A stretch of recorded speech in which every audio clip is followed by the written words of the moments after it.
Welcome back to FTD. I thought I'd make an episode today, kind of do some off-season stuff. Congratulations are in order for Atlanta and Detroit. Atlanta taking home the World Series, and Detroit having an awesome run to the finals. Some superb pitching along the way, some clutch hitting by Ryan Joyner and a few of the pals there. So put up a really valiant effort, but Atlanta was awesome this year. Defense, pitching, everything. So they did it without two of their main key cogs too, which was incredible. With Mackenzie Gore and Acuna both out for the playoffs, what a monster team! Still get it done. Big question of the day: is Atlanta better in real life and in FTD without Acuna? Who knows? But first order of business today on the list is going to be the contract years. I thought it'd be fun if you guys ever forget. Sometimes I used to forget this all the time. You just go to the league transaction one and then news and logs and complete transaction logs, so you can see everybody for the whole league. So we can go down this list here. Some really interesting ones. A lot of big time seasons from guys that had big player options and opt out options. So be really interesting to see how monster demand some of these guys have, especially like Dustin May and some of those guys. So we'll look at those in a second. So it looks like Guzman here. Oh, I don't know. I just jumped me all the way down there. Extra's contract option there. Arias here, starting first baseman on Montreal. He was declines his option there. He hit like 310 this year. A team that made the ALCS. So looks like he's going to be potentially a free agent. They have a lot of young players. We'll see if they keep the veteran around there. Looks like JJ Bleday opted in. He's got 2 more years, making about 16 million bucks. He kind of recovered in the second half of the year. His splits were pretty wild from the start to the finish there. He had a couple good months to finish the year. So at 33 years old, it looks like he's still at the top of his game there. Taylor Trammell had a monster postseason. I guess not. He played pretty well defensively. He only hit 209, I guess, in the playoffs. But yeah, he had a monster year. And so he declined his option there. So he's probably going to be a free agent. We'll see if Detroit, they're probably got a bunch of playoff money. We'll see if they can afford to keep him around. Played awesome there. Probably one of the biggest on this list, Mike Murphy here, exercise contract opt out. So he has high loyalty, so I think there's a chance that Chicago could probably re-sign him for a decent amount there. He is in a really interesting spot, though. As one of the best players in FTD, he is also 30 years old on a team that looks like they're rebuilding. So it doesn't really fit the timeline too well. So that's going to be a real big thing to keep an eye on there. He's a monster player. Incredible season there, 6.5 WAR in 128 games there. So has a major eye, superb power. So just has everything you look for there from a top right fielder, one of the best defensive right fielders in baseball too. Nestor Cortez had a huge year last year and didn't quite play as well this year. Last year he had, as you can see here, 28% strikeout percentage and 5% walk rate. And the home run rate jumped this year. The walk rate went up a couple percent, and the strikeouts went way down. So didn't quite have the big year he had the year before, but it wasn't terrible this year. It just was really good the year before. And so he is looking like at 36 years old, he might walk there. Next up, we have Drew Waters execute his contract year here, $22 million for next year. Texas there, he hit 240 last year with 1 WAR. Next up, we have Bo Bichette decided not to opt out, so he has 2 years at about $16-17 million there. Still a really high-level second baseman. They have an elite team. He'd probably be starting for almost most of the other teams in baseball, either second base or third base. Has a really solid bat, so that's probably a guy that might be on the trade block here. Big declines here. All three of these guys for Arizona just had incredible seasons. Alec Thomas is amazing. So as you can see, he just the last 3 years and probably even longer going back, last like 10 years, he has just been an amazing player. He's still only 31. He starts the game so young. Feels like he should be older, but still has some real good prime years ahead of him. Incredible skill set there with a incredible base running, big time error there in the outfield, doesn't drop many balls, has fan favorite, high work ethic. So guy that should age really well and probably be pretty top notch for the next 4 or 5 years, even if he has to move into left field there, but he is awesome. And so he declined his contract option. I'd imagine they're going to try and keep all these guys around. I don't know if they're going to be able to afford all three, though, because they're all outfielders. It's going to be really hard to pay 3 outfielders like $70 million, maybe more this offseason to keep them around per year. Austin Hendricks, man, holy smokes, he played really well this year. He had almost 30 home runs, a couple stolen bases there, almost 11% walk rate's amazing. So he strikes out quite a bit, but he makes up for it with a good eye and good power. He's a really talented player too. And then Julio Rodriguez was on pace to win MVP for a while there. He had incredible 50 home run season and was just on fire throughout the season there. So really good profile there too. He's going to be real expensive there at 30 years old. He might be demanding close to $40 million. It's might be one of the highest demands of all the free agents if he makes it. So it's going to be real tough to see what Arizona can do with those three guys. Philadelphia, we had Luis Arias here exercise his contract opt-out. So he's had two really under-the-radar fantastic seasons in a row here. And so he a lot more valuable than you would probably think. He's kind of just good at everything. Good base runner, base stealer. He has high ratings on defense across the board, solid everything, so can even hit for a little bit of power. Had 24 home runs this season. Two real big hitters, Parks, especially for right-handed bats, but still 24 home runs from a middle infielder is nothing to sneeze at. So another big-time player. I had Jack Leiter execute his contract year, so he's going to make $22 million this year. 20% of it is retained. He is a really talented dude. He was on fire for most of the year, had a little bit of a slow August and September, but he was on pace for about 3 or 4 WAR for a while there. Really, really good pitcher there in a kind of a hitter's ballpark. Next up, we have the big time Brian Hayes here. I taught him second base this year, and he was incredible there. The wild thing is he was only about a 50 after spring training at second base, maybe a 55. So he actually started the year as a negative zone range guy up until about the 20 game mark, where he got to his potential at about 65 at second base. So he's probably a guy that could have had like 14, 15 zone range if he was at his full trained ability there the whole season. So I think he's a guy that's just going to be super valuable in free agency. I'm not going to be able to afford to re-sign him. He's a real talented dude, one of the better middle infielders in baseball. Here's the huge two, man. Oh my goodness, this is brutal for Pittsburgh. Both guys opted out, obviously, after the seasons they have. Pacheco here, an elite shortstop, incredible skill set. At only 28 years old, all that blue on the right side is just wild. Incredible mentals, incredible gap power, just amazing.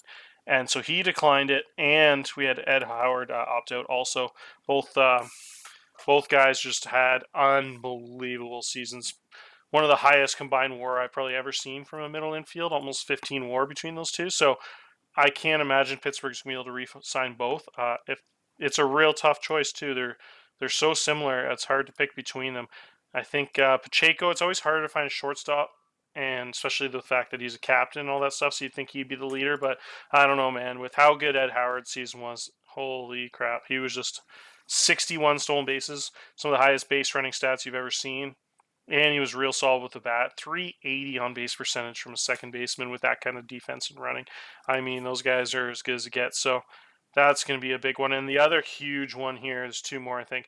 This one, Adley Rutschman contract opt out. So 35 million bucks he had for another year or two there. I don't know if his front loaded or what, I can't remember, but he at 33 years old could potentially be a free agent. I know Chicago has a ton of free money looking at their financials, so I imagine that he will get a big contract to stay around there for the rest of his career, but who knows? Maybe Chicago has different plans. The guy's the best catcher in baseball. He's so good. The Cubs also had a declined option from Nico Horner, who's still a really solid middle infielder. I think he'd be one of the better free agent bats in the middle of the field there. And we got okay, so it looks like Caleb Ferguson here opted in for one more year at $21 million. The guy had a crazy good relief season the year before and was pretty solid this year too. So that makes sense. 21 million is a lot for a reliever. Looks like Mick Abel actually opted out. He has some crazy ratings there. He's out for 8 more months with a big elbow injury, though. That's an interesting one there. Interesting one to opt out of. That'll be see if he keeps his ratings there. Looks like Soroka didn't retire. He's executed his contract year option, so he's sticking around at $26.5 million. He's starting to lose a little bit of stuff, but he's still an incredible control guy. As you can see, he had 2 real good games in the World Series. He had 5 innings, 1 earned run allowed. Actually lost that 2-1, but pitched well enough to win there.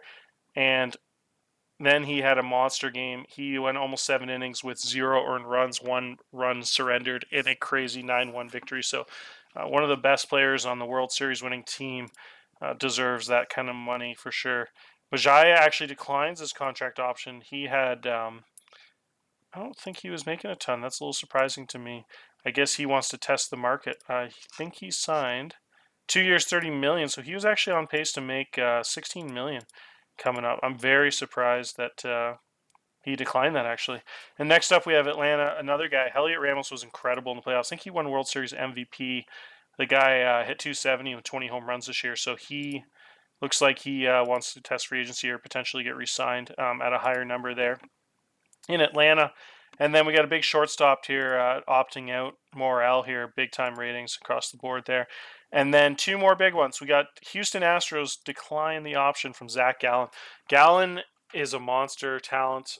Starting pitcher there had good season after good season so far in FTD. Pretty much the worst year he's had in the entire history of FTD is, gosh, you'd have to go all the way back to only year 2.4 WAR would be the lowest. Yeah, so he's just been incredible. He's never been below 2.4 WAR in the entire history of FTD. That's amazing. Probably can make an argument to be one of the top 3 or 5 most consistent guys throughout the history, and he still hasn't lost ratings. He's still really good. So pretty amazing story there. And then Dustin May declines his contract option. This guy is probably going to win the Cy Young. He was so ridiculous this season.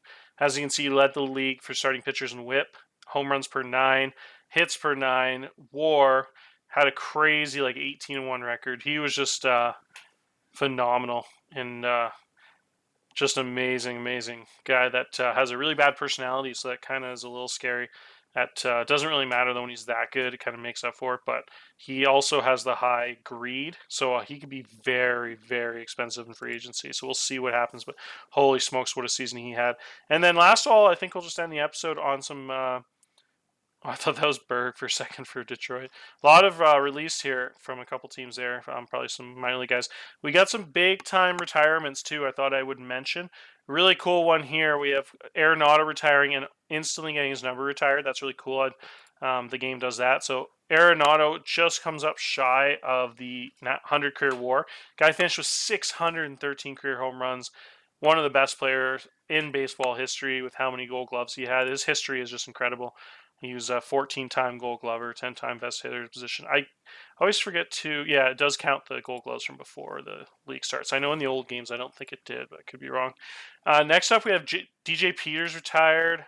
Mookie Betts retired. Pretty historic career there. Pretty close to a Hall of Famer in FTD. It's going to be close. He might just be on the doorstep there. We'll see what happens. Max Muncy, I don't know how frick old he was. 41 years old. I thought he'd be like 45 by now. We're so far in the future, and he's already old when it starts. Pretty amazing career he had. Just short of 450 career home runs. What a beast. And then we had Christian Hoff here. I don't know if he was that good in this league. Yeah, that's funny.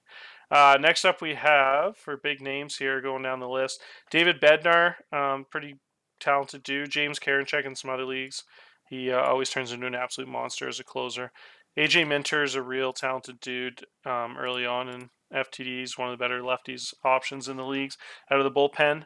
And then down the list here, we have Seth Beer retires. I always liked him. Big time power there. And then Miguel Sano retired. And Craig Kimbrell actually retired. He had an incredible career. He won a lot of awards there, pretty dominant. Edwin Diaz, another dominant closer there. Kevin Gossman, he must have been pretty old, 40 years old. He finished with 33 career WAR, some big time numbers there. Always had nice control. Got lit up by home runs a little bit in this league. Xander Bogaerts. Bogaerts finished with 43 career WAR and 274 career home runs. His batting average 270. Really solid dude. He was still kicking around at 39 years old. Reyes retired, big power bat there. Marco Gonzalez, is that the same? Holy smokes, he was pitching still? Wow, I didn't even notice he was pitching still. So St. Louis actually had him held around for those last few years there. What a talent, man. Pretty cool for him to hang on that long with that low velocity. Pretty neat. So that's all of the big names. It looks like the rest of the guys down this list, I'm pretty sure all minor league guys. Some pitching coaches and stuff retired. I'm not too familiar with those guys. So that's probably it for this episode. I thought it'd be fun to, or I guess I'll do one more thing. The offseason center. We will talk about a couple guys on this list that could potentially be free agents. Some of them we talked about already, the opt-outs. Those top 4 guys are all opt-outs. Austin Riley, Austin Riley might get re-signed in Montreal depending on how much. They should have a lot of money since they have a lot of guys on rookie deals not making much money. And I imagine their budget increased quite a bit with that playoff run, so he could come back. He was a big-time bat, had a huge season there in the two teams combined between Toronto and Montreal. And then Julio Urias. So all these guys were the guys that opted out all the way down into Pastran didn't. Let's see here. Who else we got in this list that could be a free agent? Poisson. You got some huge, talented dudes on this list. Big names. Christian Pache's up here. I think that St. Louis probably bring him back. Harrison Bader actually had a huge year for Tampa. We'll see if they can afford him. My guy there will be a free agent. Brian Hayes, one of the best free agents probably, depending on how many guys above him opt in or resign. Sorry. Yeah, Al Kirchhoff had a really nice season. He was awesome this year. Big power bat. Brasho. Aaron Brashaw, I think he's a big-time middle infield prospect in real life. Taylor Trammell, we'll see. He's free agent. Drew Baker, big power bat in the middle of the field there. Austin Hendricks, we got some Bryson Scott. So, yeah, there's quite a bit of talented free agents here. Actually, quite a bit of hitters. Not too many pitchers on this list.